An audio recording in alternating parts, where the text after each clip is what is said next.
Hi guys, என்னடா சம்மந்தமே இல்லாமல் பீச் வீடியோவை ஃபஸ்ட்டில் போட்டிருக்கான்னு யோசிக்கிறீங்களா? சம்மந்தம் இருக்குது. நீங்கள் அந்த பீச் வீடியோவில் பார்த்து அதே சேம் எக்ஸாக்ட் ஸ்பாட்டில் தான் ஒரு 3 இயர்ஸ் பேக் நான் வந்து என் கண்ணு ஃபுல்லாக தண்ணி வச்சுட்டு வாழவே பிடிக்கல, லைஃபே பிடிக்கல அப்படின்னு நான் அழுதுட்டு இருந்தேன் தனியாக. அப்படின்னு அவங்களுக்கு எப்படி இருக்கும்? ஆமாங்க, உண்மை. ஏன்னா அந்த டைமில் நான் ஏதோ ஒரு விஷயத்தை ஃபேஸ் பண்ணிகிட்டு இருந்தேன், ஞாபகம் இருக்குது.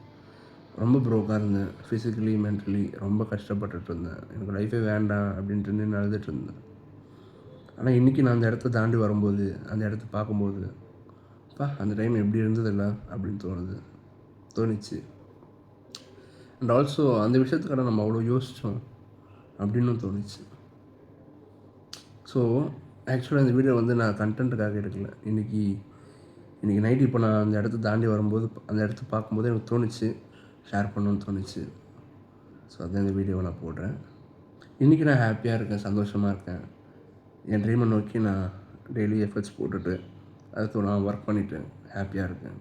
ஸோ நீங்களும் இப்போ கண்டிப்பாக எதனா ஒரு கஷ்டத்தை ஃபேஸ் பண்ணிக்கிட்டு இருப்பீங்க. அந்த கஷ்டம் ரொம்ப நாளைக்கு இருக்காது. என்னடா நீ சொல்கிற, நான் கடந்த ரொம்ப மாதமாகவே இந்த கஷ்டத்தை நான் பார்த்துட்டு தான் இருக்கிறேன் அப்படின்னு நீங்கள் நினைக்கலாம். ஆனால் கண்டிப்பாக அந்த விஷயம் மாறும்ன்ட்டு நீங்கள் நினைக்கிற வரைக்கும், நீங்கள் நம்புகிற வரைக்கும் அந்த விஷயம் மாறாது. நீங்கள் நினைங்க, நீங்கள் நம்புங்க, மாறும் அப்படின்ட்டு கண்டிப்பாக மாறும்.